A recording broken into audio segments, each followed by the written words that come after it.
પમાડ્યો મથુરા વાસને મોહ પમાડ્યો માયા સહિત પધાર્યા અગર કપૂરે કરું આરતી સ્વીકારી લો ને નંદલાલા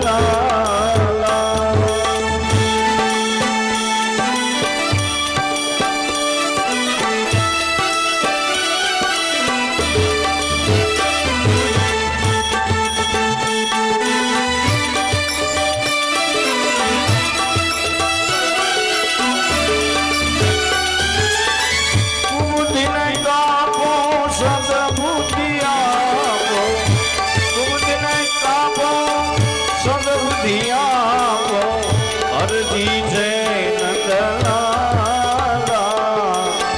અગર કપૂરે કરું આરતી સ્વીકારી લો ને નંદલાલા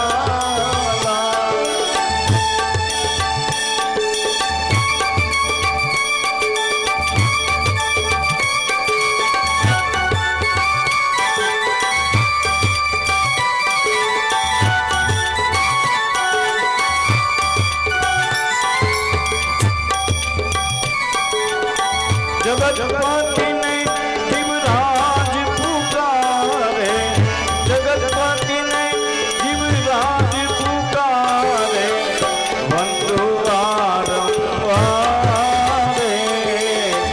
અગર કકુરે કરું આરતી સ્વીકારી લો ને નંદલાલા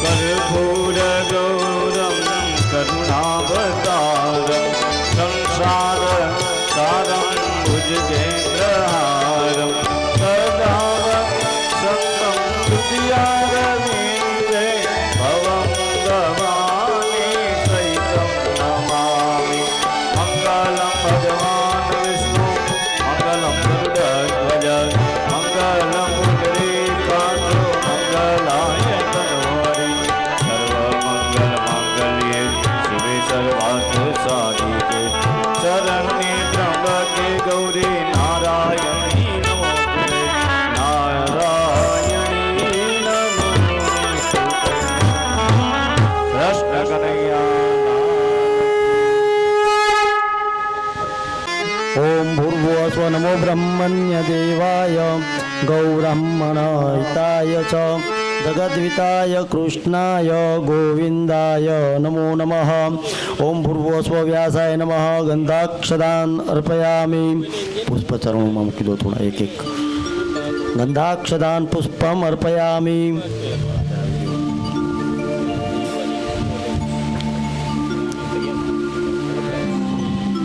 ओम भूर्भुवस्वः व्यासाय नमः। पुष्पमालांच अर्पयामि। नमस्करोमि। नमस्कार करियाप्पाना नमो नमो स्वनंताय सहस्रमूर्तये सहस्र नामने पुरुषाय शाश्वते। ओम भूर्भुव स्वस्ति श्री गणेशाय नमः। श्री गुरुचरण कमलेभ्यो नमः। श्री महासरस्वत्यै नमः। ओम नमो भगवते वासुदेवाय। गोपाल राधे गोविंद राधे गोपाल राधे गोविंद गोविंद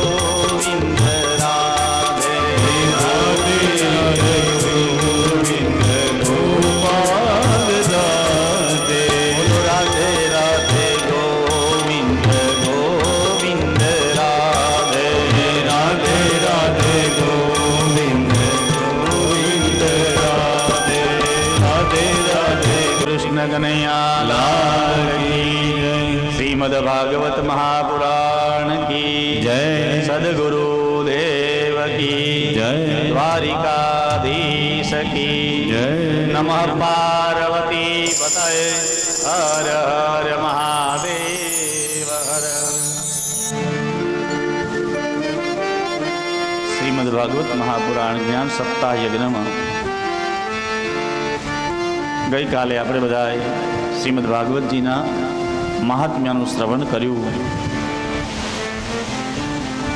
ભગવાનનું મહાત્મ્ય એટલે ભાગવતજીની મહત્વતા, ભગવતજીની મહત્વતા શું છે એનું શ્રવણ કર્યું. ધુંધુકારી પ્રેત યોનિમાંથી મુક્ત થયા અને એમને વિમાન લેવા માટે આવ્યું. ભાગવત કથા સાંભળવાથી મૃત્યુ પછી વિમાન લેવા આવે. અને કાલે મેં હાથ ઊંચો કરવાનો કીધો ને કે આમાંથી કોઈને વિમાન લેવા આવે તો 3 જણાએ હાથ ઊંચો કર્યો તો ગણીને. એમાં 2 જણા તો એવા હશે કે મારા છૂટીએ તો સારું. વૈરાગ્ય સાચો હોવો જોઈએ. હું દેખાદેખીનો વૈરાગ્ય નહીં.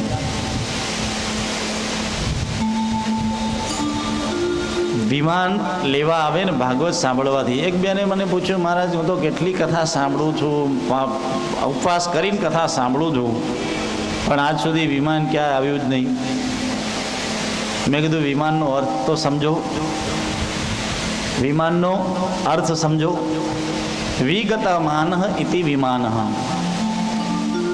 ભગવાનની કથા સાંભળ્યા પછી માનનું વિસર્જન થાય, અભિમાન જતું રહે, એનું નામ જ વિમાન. અને મનુષ્યના જીવનમાં સૌથી વધારે હેરાન કરતું હોય તો અભિમાન જ હેરાન કરે છે. હા, વિગતમાન ઇતિ વિમાન. માન જતું રહે. ભગવાનની કથા સાંભળતા સાંભળતા જો તમારું માન અભિમાન ન જાય ને તો સમજો તમે કંઈ સાંભળ્યું જ નથી. આ કાનમાંથી આ કાનમાં નહીં, આ કાનમાંથી પેટમાં નહીં, પણ સીધું પંખાની હવા જેમ ઉપર જાય ને ઉપર જતું રહ્યું ગણજો. કારણ કે ભગવાનનો સત્સંગ મનુષ્યને નિર્મલ બનાવે છે.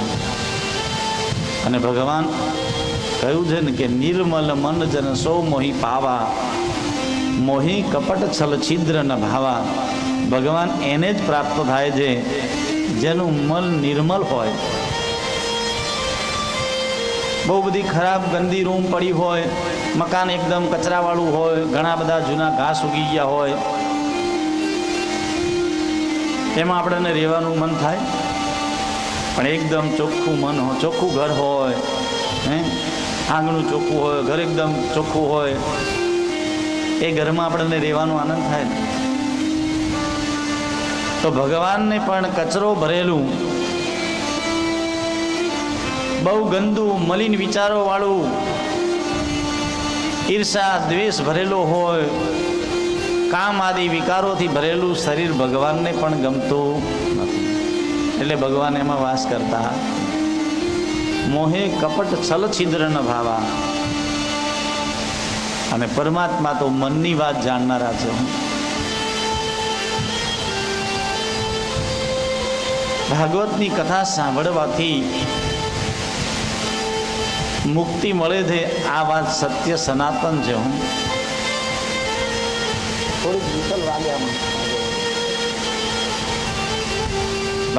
ભાગવતજીની કથા આ તો એક દ્રષ્ટાંત આપે ને એટલે લોકોને એમ થાય કે વાહ મહારાજ.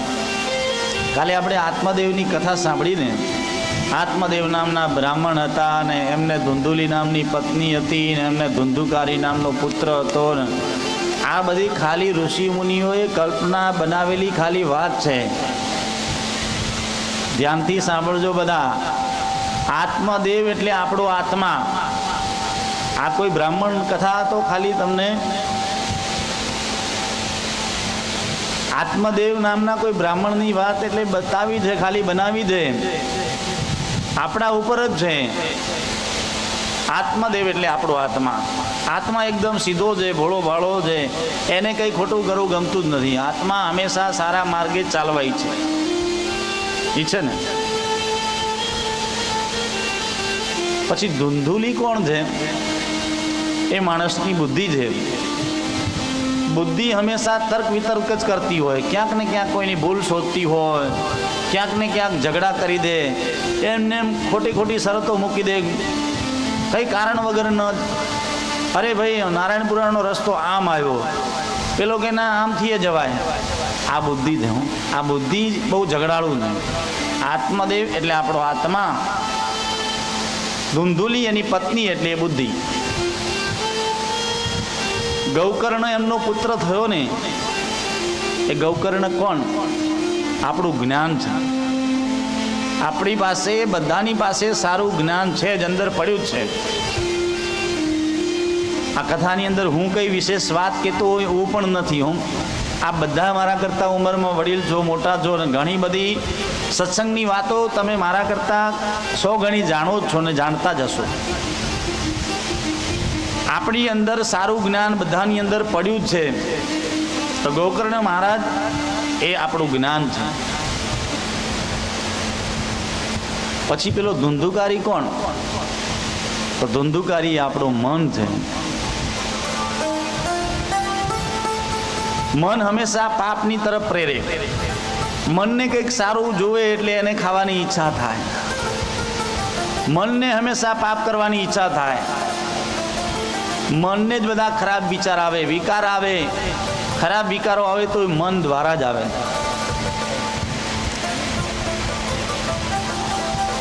તો મન હંમેશા, અને મનની સાથે 5 ઇન્દ્રિયો જોડી દે: શબ્દ, સ્પર્શ, રૂપ, ગંધ. મનને સારું ગીત સંગીત સાંભળવાની ઈચ્છા થાય, મનને સ્પર્શ કરવાની ઈચ્છા થાય, મનને ખાવાની ઈચ્છા થાય, મનને વિચારવાની ઈચ્છા થાય, અને મનને જ બોલવાની ઈચ્છા થાય. આ ધુંધુકારી એ આપણું મન છે. પણ એની ઉપર કાબુ મેળવવા માટે, એની ઉપર કંટ્રોલ રાખવા માટે સત્સંગ જરૂરી છે. સમય સમય પર સત્સંગ કરતા રહીએ ને તો મન ખરાબ માર્ગે જતું હશે ને તો એ જશે. અને ભગવાન આપણી પાસે ધન નથી માગતા, રૂપિયા નથી માગતા, પણ ખાલી શું માગે છે? મય્યેવ મન આદસ્ત્વં મયી બુદ્ધિમ નિવેશય નિવસિષ્યસि મય્યેવ અત ઊર્ધ્વં ન સંશયઃ. મય્યેવ મન આદસ્ત્વં મયી બુદ્ધિમ નિવેશય. હે મનુષ્ય, અર્જુન, કોઈ પણ ભક્ત મારી ભક્તિ કરે ને તો હું એની પાસે ધન સંપદા માગતો નથી. એ તો પરમાત્મા આપણને આપે છે. ભક્તજનો કે સંકટ ક્ષણ में दूर करे हैं. जो ध्यावे फल पावे कष्ट मिटे तन का. સુખ સંપત્તિ ઘર આવે. ભગવાન સુખ સંપત્તિ તો એ આપણને આપે છે, આપણે એને શું આપીએ? પણ પરમાત્મા શું માગે છે? અર્જુન, જે પણ મનુષ્ય મારી ભક્તિ કરે, એ પોતાનું મન મને અર્પણ કરે અને બુદ્ધિ અર્પણ કરે ને તો એ ભક્તને હું સ્વીકારું છું. પણ આપણે બધા શું કરીએ? ભગવાનની જ્યારે પૂજા કરવા બેસીએ ને ત્યારે મન બધા બહારના વિચાર કરવા લાગે અને બુદ્ધિ બધા એડવાન્સ નિર્ણય લેવા લાગે. હવે આપણે આગળ શું કરવું છે, આગળ શું કરવું છે, આ બુદ્ધિ વિચાર્યા કરે.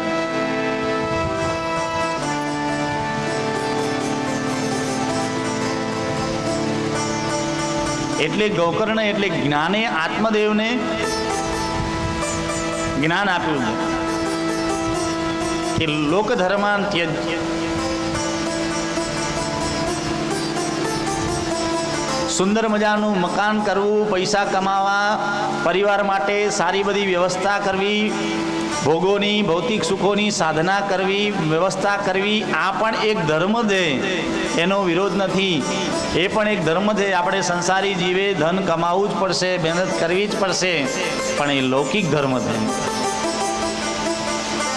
એ લૌકિક ધર્મ છે. પરમાત્મા ભગવાનના સત્સંગ દ્વારા આપણું મન હંમેશા નિર્મલ બને છે. પાણીમાં કચરો હોય તો આપણે ગરણેથી ગાળીએ છીએ ને અને જલ ભરીએ છીએ ને પાણી. એમ સંસારની અંદર મન એટલી બધી વિટંબણાઓમાં ફસાયેલું હોય ને તો સત્સંગ એ ઘરનું છે. એ ઘરના દ્વારા આપણા જ્ઞાનને ગળીશું ને, મનના વિચારોને ગળશું ને તો એ ઉત્તમ બનશે. અને ભક્તિ અને જ્ઞાનની કાલે પુષ્ટિ થઈ. આપણે કથા સાંભળી, જ્ઞાન અને વૈરાગ્યની જાગૃતિ થઈ. જ્ઞાન એવું છે, જ્ઞાન અને ભક્તિ આ બે વસ્તુ એવી છે કે ભક્તિ છે ને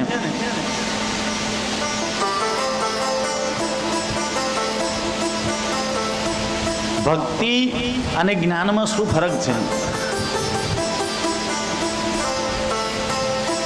જ્ઞાન વાંદરાના બચ્ચા જેવું છે. તમે બધા વાંદરાને જોયું હશે, હે ને? વાંદરાની માતા વાંદરાના બચ્ચાને જ્યારે તેડે ને, છાતીએ લગાવે ને, પછી એક ઝાડ ઉપરથી બીજા ઝાડ ઉપર કૂદે ને, પકડી કોણ રાખે ખબર છે તમને? પકડી કોણ રાખે? બચ્ચું પકડે કે માતા પકડે? બચ્ચું પકડે છે. માતા પકડતી એક ઝાડ ઉપરથી બીજા ઝાડ ઉપર કૂદે, આપણને એમ થાય અરે રામ હમણાં બચ્ચું પડી જશે, પણ પકડી કોણ રાખે છે? બચ્ચું પકડી રાખે છે. તમે વિચાર કરો, કદાચ હાથ છટકી જાય તો વાંક કોનો? બચ્ચાનો, માતાનો નહીં. જ્ઞાન માર્ગ એ વાંદરાના બચ્ચા જેવું છે, કારણ કે એમાં બચ્ચાની જવાબદારી રહે.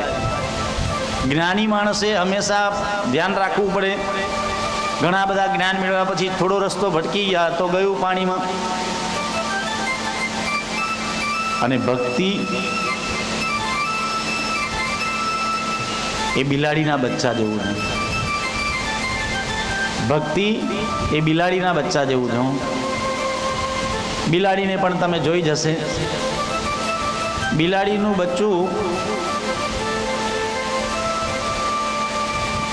બિલાડીનું બચ્ચું પણ તમે જોયું હશે. બિલાડી જ્યારે બચ્ચાને જન્મ આપે ને એટલે કંઈક 7 ઘરે લઈ જાય. આવી મેં વાત સાંભળી છે અને બધા વડીલો કહે છે, નાનપણમાં કંઈક જોયેલું છે કે 7 ઘર બદલે તો એની અંદર બચ્ચું તો હજી જન્મ્યું જ હોય.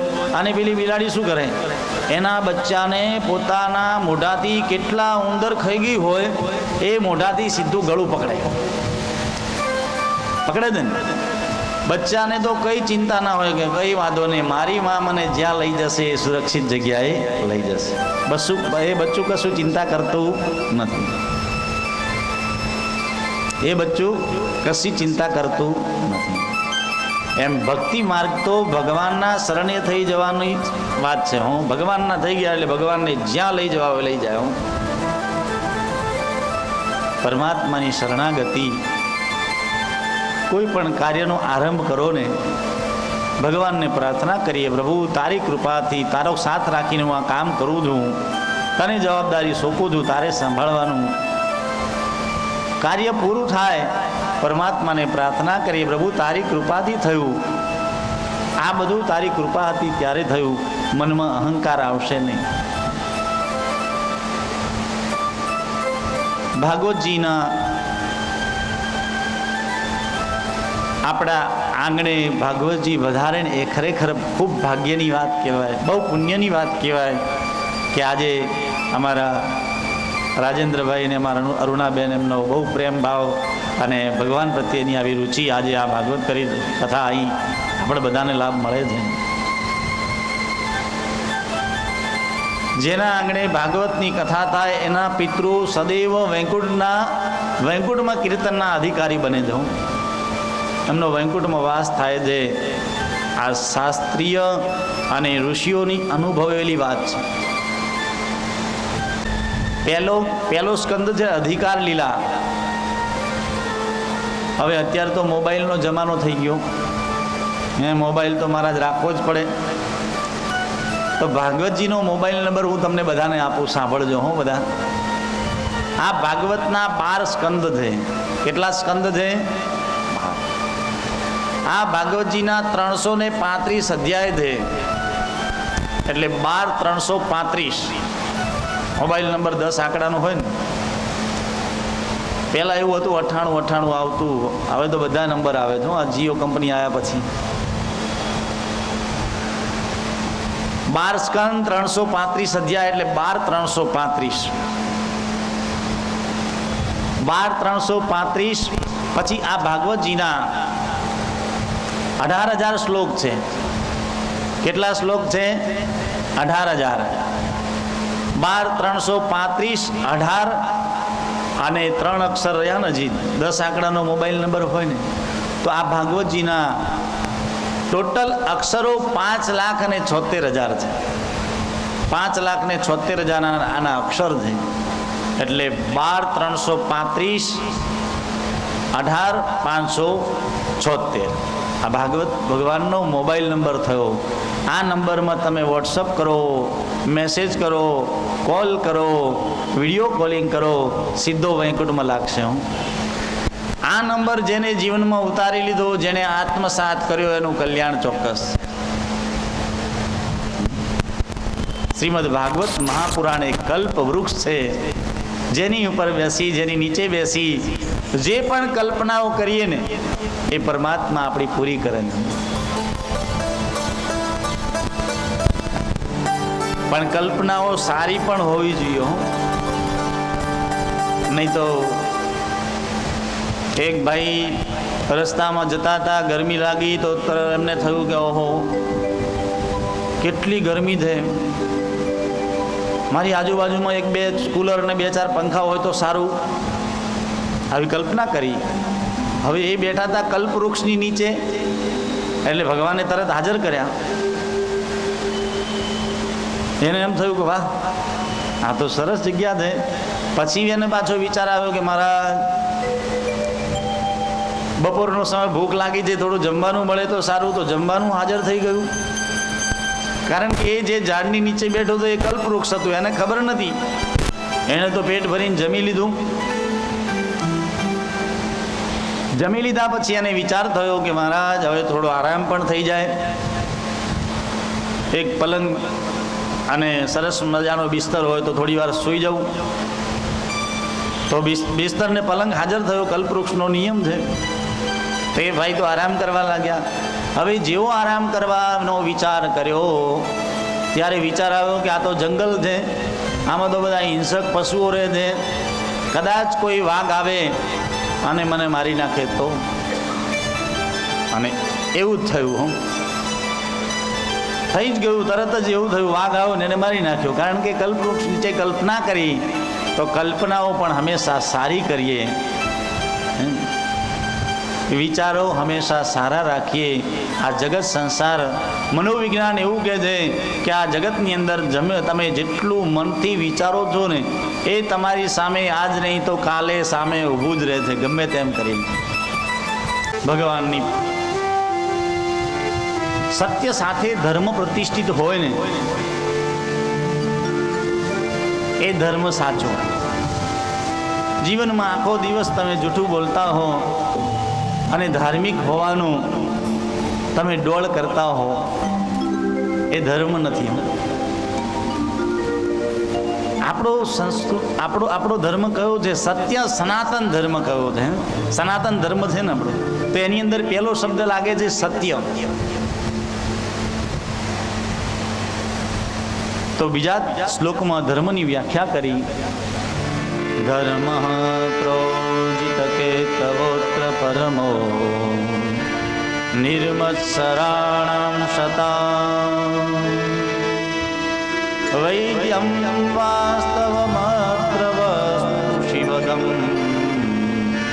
તાપત્રયોન્મૂલનમ. શ્રીમદ્ભાગવતે મહામુનિકૃતે પરેરીશ્વરઃ સદ્યોરુદ્યવરુદ્યતેત્ર કૃતિભિઃ શુશ્રૂષૃભિઃ તત્ક્ષણાય. અહીં ધર્મની વ્યાખ્યા કેવી કરી છે? કેતવોત્ર અત્ર કયો ધર્મ? નિર્મત્સરાણામ સતામ. હવે આ નિર્મત્સર ધર્મ બતાવ્યો છે. હું મત્સર બે પ્રકારના હોય.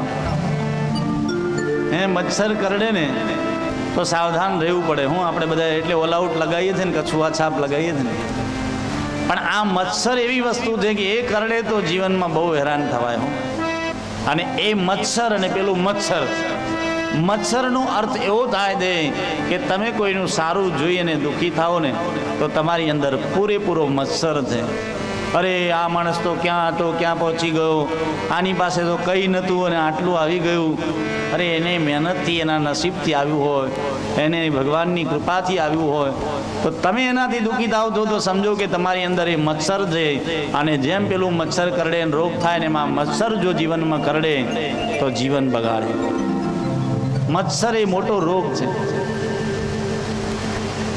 ભાગવત ધર્મ નિર્મત્સરાણામ સતામ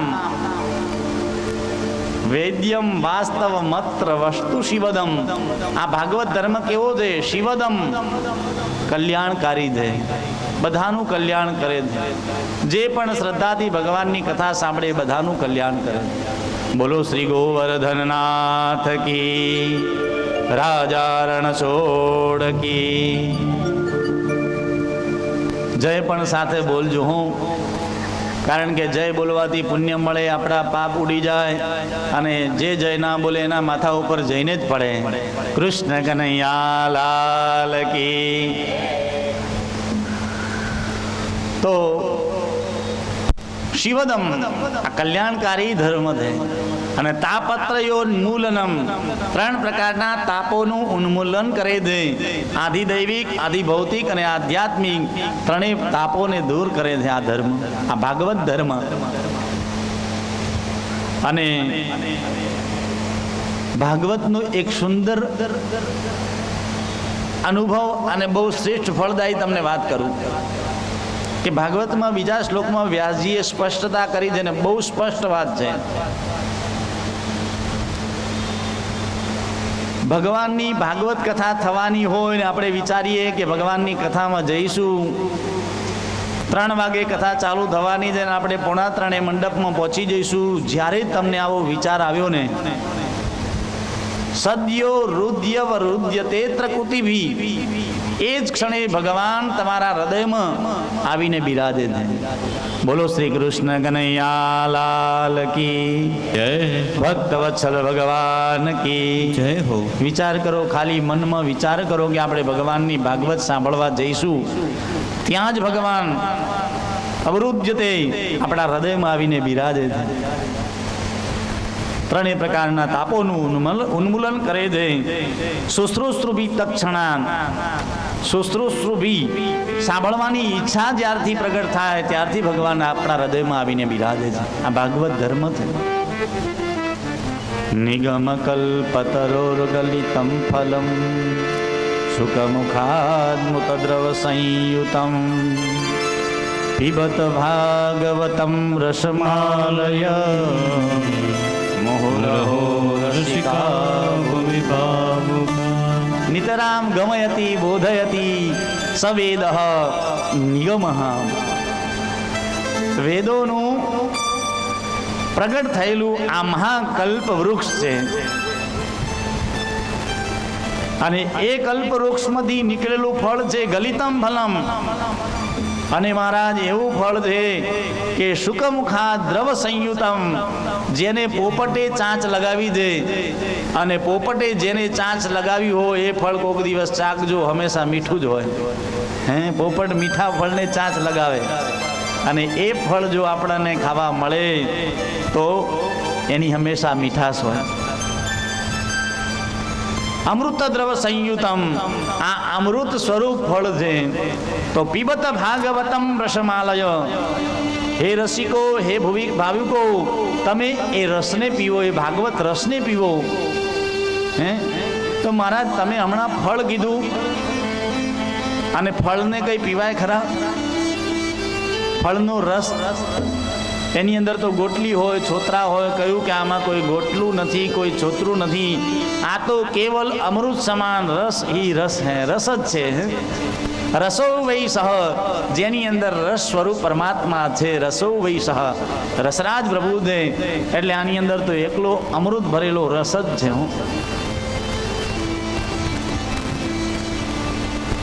મહારાજ પાકું ફળ ડાળી ઉપરથી પડ્યું હોય તો તૂટી ના જાય? તો કહ્યું કે આ ફળ તો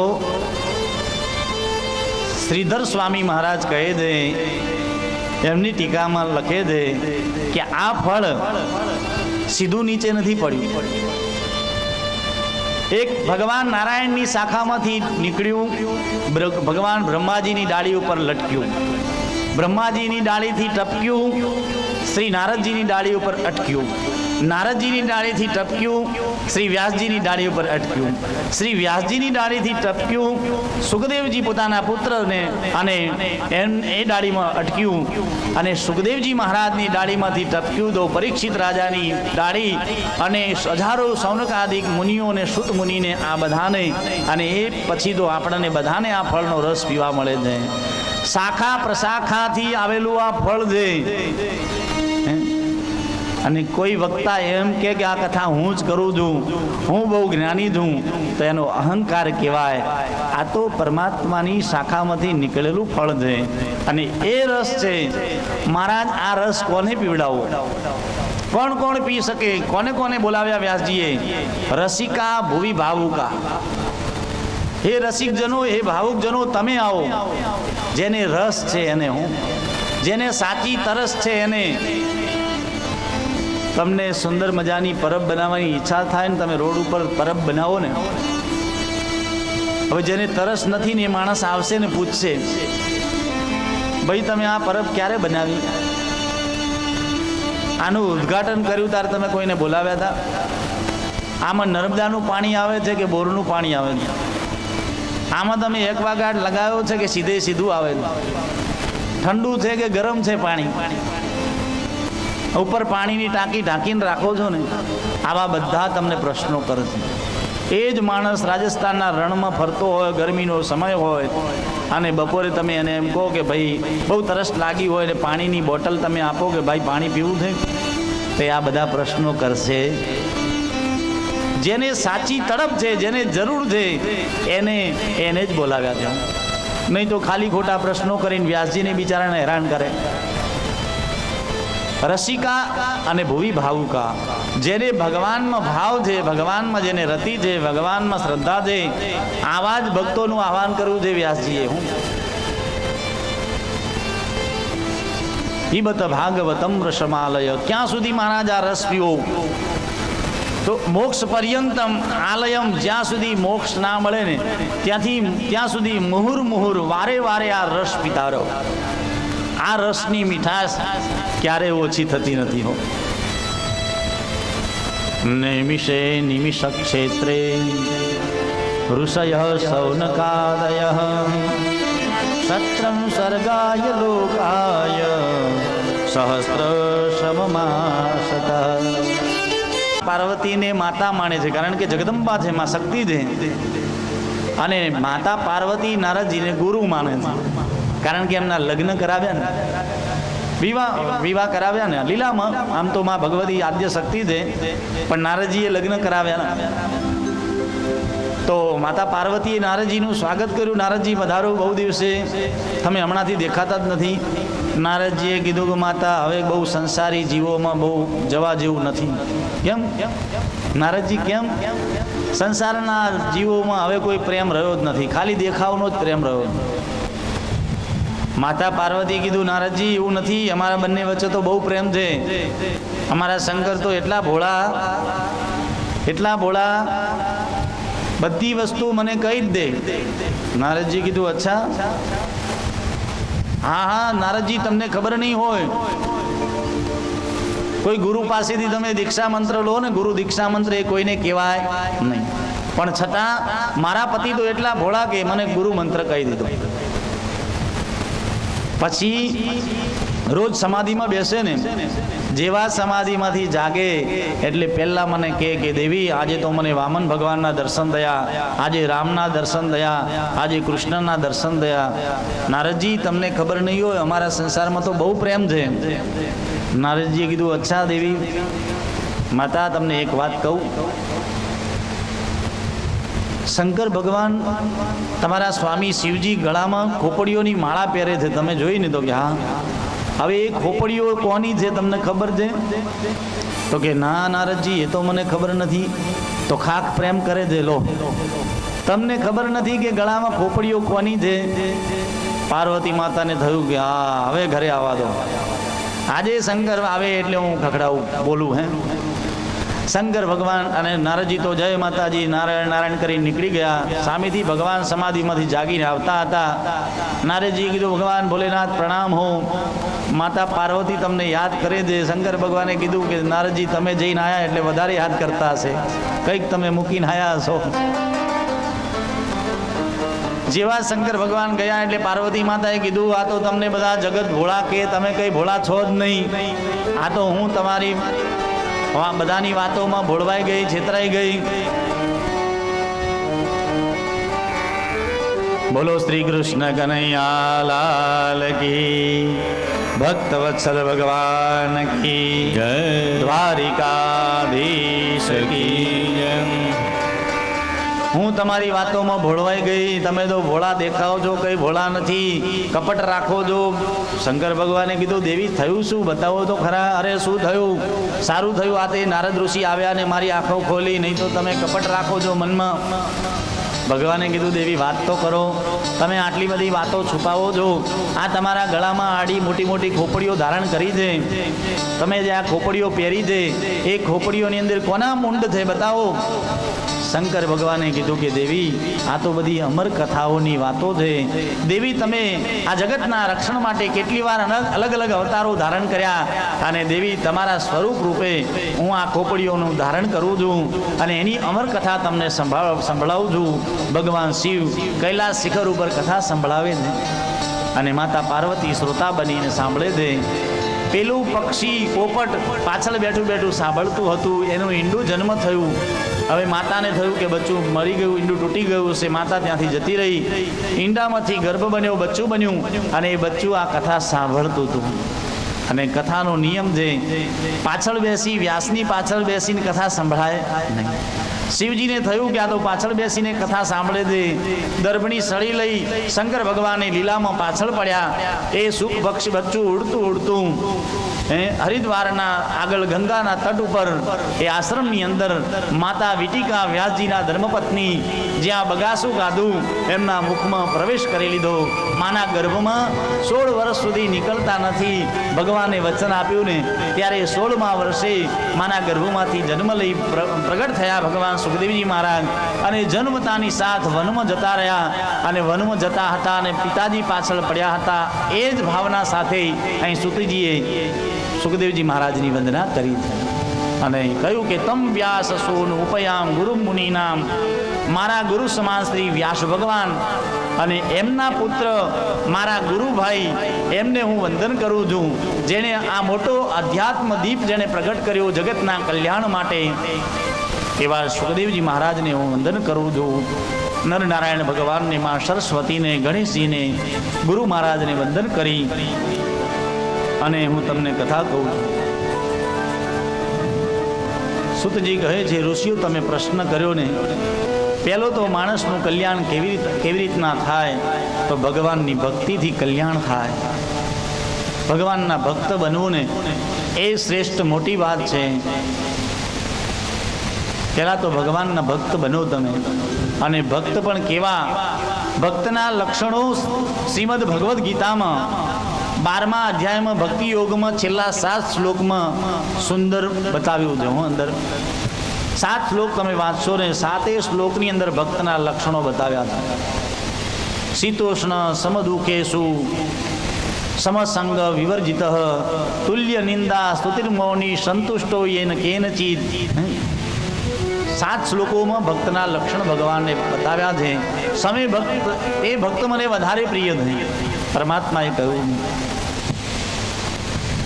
અહીં કહ્યું કે ભક્તિ પણ ભગવાનની કેવી અહેતુકી ભક્તિ હોવી જોઈએ. કેવી અહેતુકી, આપણને કંઈક જરૂર પડે, પરીક્ષા આવે છોકરાની, અરે ભગવાન હે માતાજી આ 10મું આવ્યું છે, તું એને પાસ કરી દેજે, હું તને 2 દીવા કરીશ, પહેલા નંબરે પાસ કરજે. હું 2 દીવામાં પહેલા નંબર માગે, અને ભૂલે કહું છું કે બીજો નંબર આવે ને તો 1 જ દીવો કરે, હું 2 ના કરે. આ ભક્તિ ભગવાનની ભક્તિ કેવી અહેતુકી ભક્તિ. પરમાત્મા પ્રત્યે તમે માગી માગીને શું માગો, જ્યારે ઉપરવાળો આપવા બેસે ને ત્યારે સામું વળીને જોતો નથી. ખુદા જબ દેતા હૈ તો છપ્પડ ફાડ કે દેતા હૈ. માગી માગીને તમે 2-4 કિલો સોનું માગી લેશો, 2-4 બંગલા માગી લેશો, 2-4 ગાડી માગી લેશો, સારી લાડી માગી લેશો, સારી વાડી માગી લેશો, પણ એની ઉપર છોડશો ને તો એ જ્યારે આપશે ત્યારે જોશે નહીં. અને ભગવાનની કૃપા મેળવવા માટે પાત્રતા બનાવો, યોગ્યતા મેળવો. સીતારામ રામ રામ રાજા રામ રામ રામ સીતારામ રામ રામ રાજા રામ રામ રામ રામ રામ રામ રામ રામ સીતારામ રામ રામ રાજા રામ રામ રામ સીતારામ રામ રામ રાજા રામ રામ રામ સીતારામ રામ રામ રાજા રામ રામ રામ સીતારામ રામ રામ.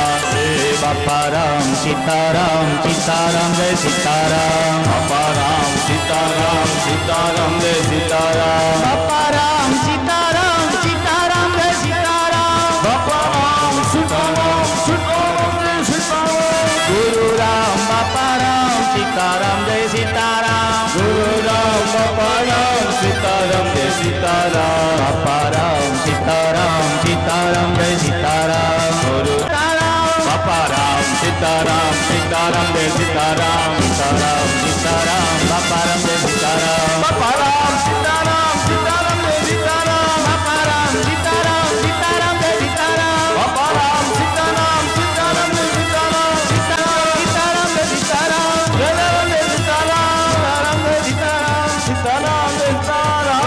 રામચંદ્ર ભગવાન કી જય હો. ગણેશ ભગવાન, પ્રત્યક્ષ દેવ સૂર્યદેવ, માં પરાંબા આદ્યશક્તિ માતાજી, ભગવાન શિવ અને ભગવાન નારાયણ, આ પંચ દેવતાઓ કયા. હવે મહારાજ આ 5 દેવમાંથી કોને માનવા? તો દરેક દેવતાઓ શક્તિશાળી છે. હું કોઈ દેવતા એવું નથી કે ઓછી તાકાતવાળા છે ને ઓછું કામ કરે. કોઈ પણ ભગવાન સરખું જ ફળ આપે. હમણાં શ્રાવણ મહિનામાં એક જગ્યા હું શંકર ભગવાનના મંદિર ગયો તો એક ભાઈએ મને પૂછ્યું, મહારાજ શંકરના મંદિરમાં ગણપતિ હનુમાનજી સામે સામે જ હોય નહીં? મેં કીધું હા, એ તો સામે જ હોય. તો કે એ બંનેમાંથી કોણ તાકાતવાળું? મેં કીધું ભાઈ તમારા વઢાડવા હતા શું એમ ઝઘડાવા હતા? ના ના મહારાજ, આમ એ જિજ્ઞાસુવાળા હતા, એમને ભાવ હતો કે મહારાજ પૂછીએ એમ. તો મેં કીધું ભાઈ દરેક દેવતાઓ શક્તિશાળી છે, પણ એ પણ જ્ઞાતા હતા. અને જ્ઞાતા શ્રોતાઓ હોય ને તો વક્તાને કથા કરવાની મજા આવે. અમારા પૂજ્ય દાદાજી કૃષ્ણશંકર શાસ્ત્રીજી, વિશાલભાઈ થોડુંક દાદાજી, મને હું એમની કથામાં ગયેલો હતો ને એમણે એક દિવસ એમની કથા ત્યાં હતી સૌરાષ્ટ્રમાં, 80,000 શ્રોતાઓ હતા. કેટલા? 80,000 શ્રોતાઓ. અને બીજા દિવસે એ કથા પૂરી થઈને તો પાછી એક જગ્યાએ અમદાવાદમાં હતી તો 5 શ્રોતાઓ હતા. કેટલા? 5 શ્રોતાઓમાં કથા કરતા. વિચાર કરો.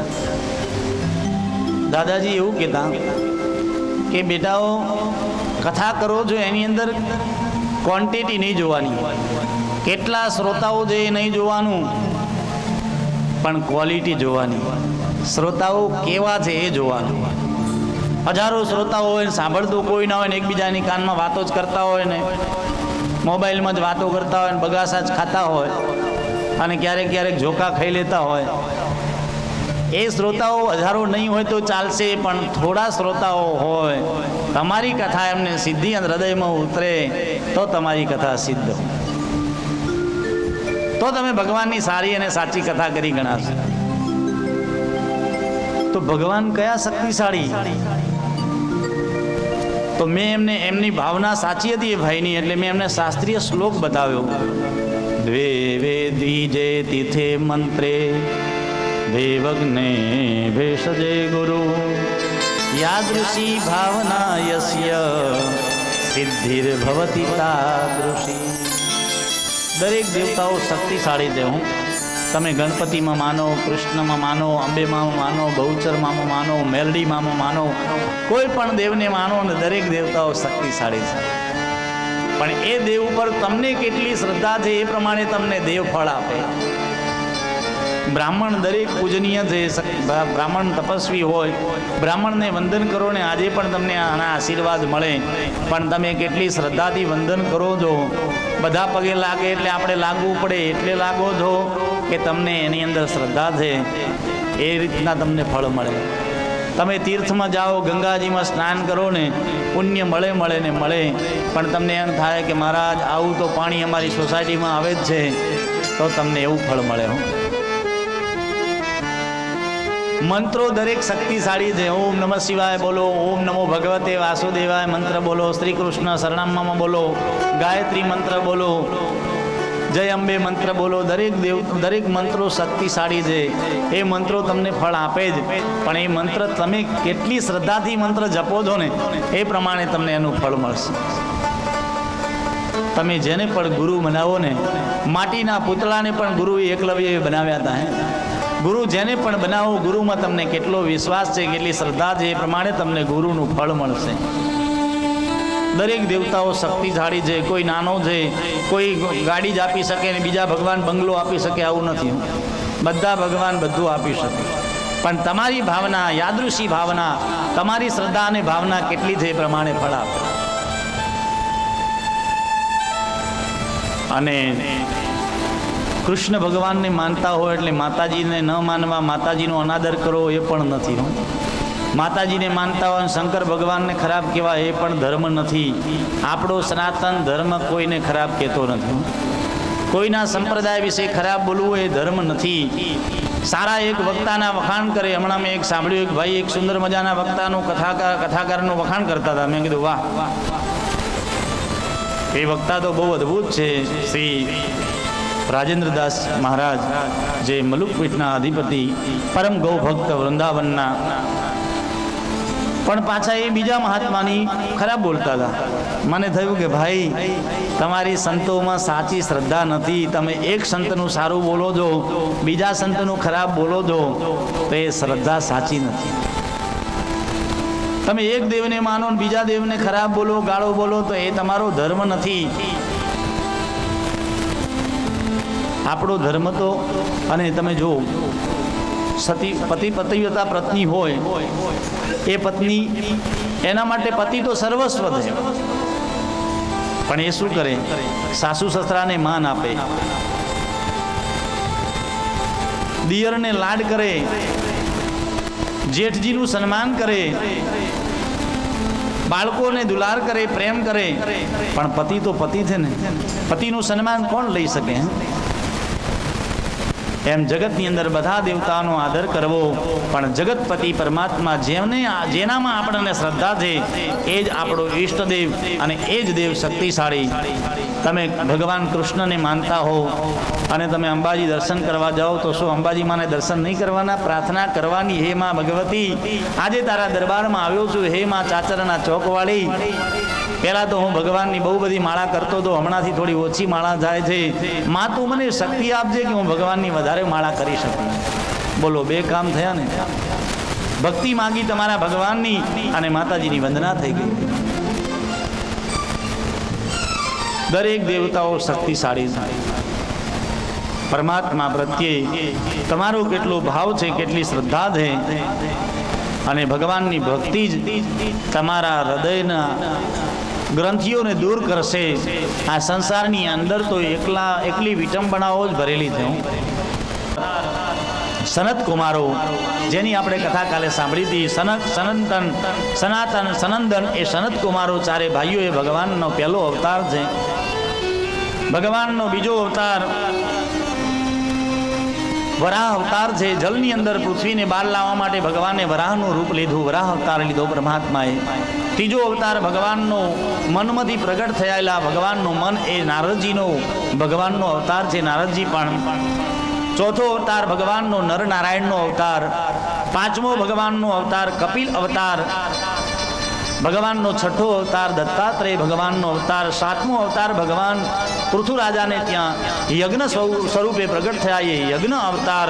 દક્ષિણા દેવી સાથે જેમના વિવાહ થયા, એ યજ્ઞ અવતાર. આઠમો અવતાર ભગવાનનો જૈન સંપ્રદાયમાં પહેલા તીર્થંકર ભગવાન ઋષભદેવજીનો અવતાર, 9મો અવતાર ભગવાનનો પૃથુ અવતાર, જેમણે આ પૃથ્વીને સમતોલ કરી, રાજ્યાસન સ્થાપી અને પૃથ્વીને સમતોલ કરી એ પૃથુ અવતાર. 10મો અવતાર વિશ્વામિત્ર, જમદગ્નિ, કશ્યપ, ગૌતમ, વશિષ્ઠ, ભારદ્વાજ આ એ સપ્ત ઋષિઓ અને રાજા સત્યવ્રતનું રક્ષણ કરવા માટે ભગવાને કલ્પના અંતમાં મત્સ્ય અવતાર ધારણ કર્યો. 11મો અવતાર ભગવાને અમૃત કલશ લઈને નીકળ્યા, ધન્વંતરી અવતાર. 12મો અવતાર મારા પ્રભુનો મોહિની અવતાર. 13મો અવતાર ભગવાને ભક્ત પ્રહલાદની રક્ષા કરવા માટે ધામલામને પિતા બનાવી ધામલામાંથી પ્રગટ થયા એ નરસિંહ અવતાર. 14મો અવતાર ભગવાનનો વામન અવતાર. 15મો ભગવાનનો પરશુરામ અવતાર, એ ભગવાનનો આવેશ અવતાર.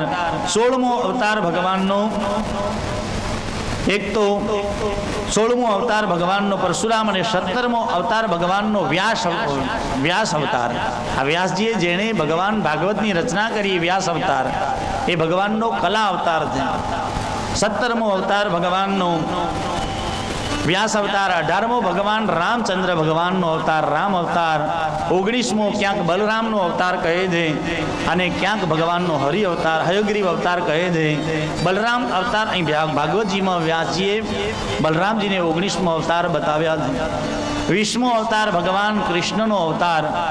આમ તો બલરામનો શેષાવતાર કહીએ છીએ એટલે આપણે હયગ્રીવ અવતાર ત્યાં હરિ અવતાર લઈએ છીએ. 20મો અવતાર ભગવાનનો શ્રી કૃષ્ણ અવતાર.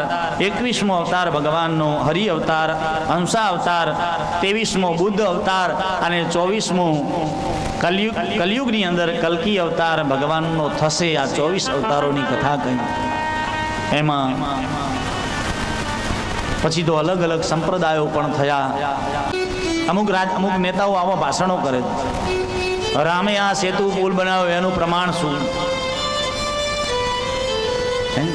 હવે એની પાસે તો આપણને કેવો વિચાર આવે કે એની પાસે પ્રમાણ માગવું જોઈએ ને એના જન્મનું. આવું બોલે જે હિન્દુ થઈ અને ભારત માતા, આ ભારતની એક મોટી દુઃખદ વાત છે કે હિન્દુ રાષ્ટ્રની અંદર હિન્દુઓના પ્રિય દેવ ઈષ્ટદેવ રામનું જ્યાં મંદિર બનાવવું છે ને એ મંદિર પણ બનતું નથી. આ હિન્દુ રાષ્ટ્રની કેટલી દુઃખની વાત છે.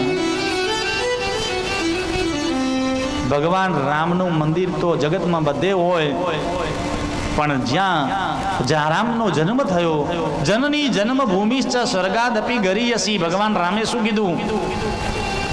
જ્યારે રામે લંકા જીતીને, આખી સોનાની લંકા હતી રાવણની, તો લક્ષ્મણે શું કીધું કે ભૈયા આટલી સુંદર મજાની સોનાની લંકા છે, એ કામ કરીએ, આપણે હવે જીતી લીધી છે, આપણે અહીં જ રહી જઈએ. પણ આપણે એવા રામ ભગવાન એવા લૂંટારૂ નહોતા, એવા પાપી નહોતા. પણ ભગવાન આપણો હિન્દુ ધર્મ તો બીજાને આપીને રાજી થાય છે. વિભીષણને ત્યાંનું રાજ્ય આપીને રામે શું કીધું? લક્ષ્મણ અપી સ્વર્ણમયી લંકા નમે લક્ષ્મણ રોચદે.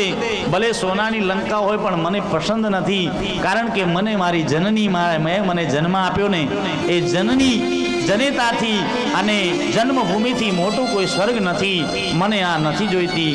અને જન્મભૂમિ ઉપર આજે રામનું મંદિર નથી બનતું. એ કેટલી દુઃખદ વાત છે. આજે એ વાત ઉપર સંતો મહંતો બધું ચાલી રહ્યું છે અને ભગવાનની ઈચ્છા હશે તો એ પણ થશે. કોઈ સંપ્રદાય, કોઈ ધર્મના, કોઈ રાજકીય વિરોધમાં હું આ વાક્ય નથી કહેતો, પણ આપણો ધર્મ લોકોના કલ્યાણ માટેનો ધર્મ છે. તો બીજાએ પણ વિચારવું જોઈએ કે જો ત્યાગની ભાવના સામેના ધર્મમાં હોય તો આપણે પણ ત્યાગ રાખવો જોઈએ. આપણા કોઈ રાષ્ટ્રીય કોઈ રાજનેતાઓની ભૂલને કારણે આ પ્રશ્નો આજ સુધી આપણને નડે છે. राम कृष्ण एक है फर्क नहीं निमेश, एक के नयन गंभीर है एक के चपल विशेष. राम कृष्ण एक है. भगवान राम અને કૃષ્ણ એક જ છે. અને જગતની અંદર મહામંત્ર નારદજીએ બ્રહ્માજીને પૂછેલો ને બ્રહ્માજીએ બતાવેલો કે મહામંત્ર બતાવો ભગવાનની ભક્તિ. ત્યારે ભગવાન બ્રહ્માજીએ કહ્યું હરે રામ રામ રામ હરે હરે, હરે કૃષ્ણ કૃષ્ણ કૃષ્ણ હરે હરે. આ મહામંત્ર થયો.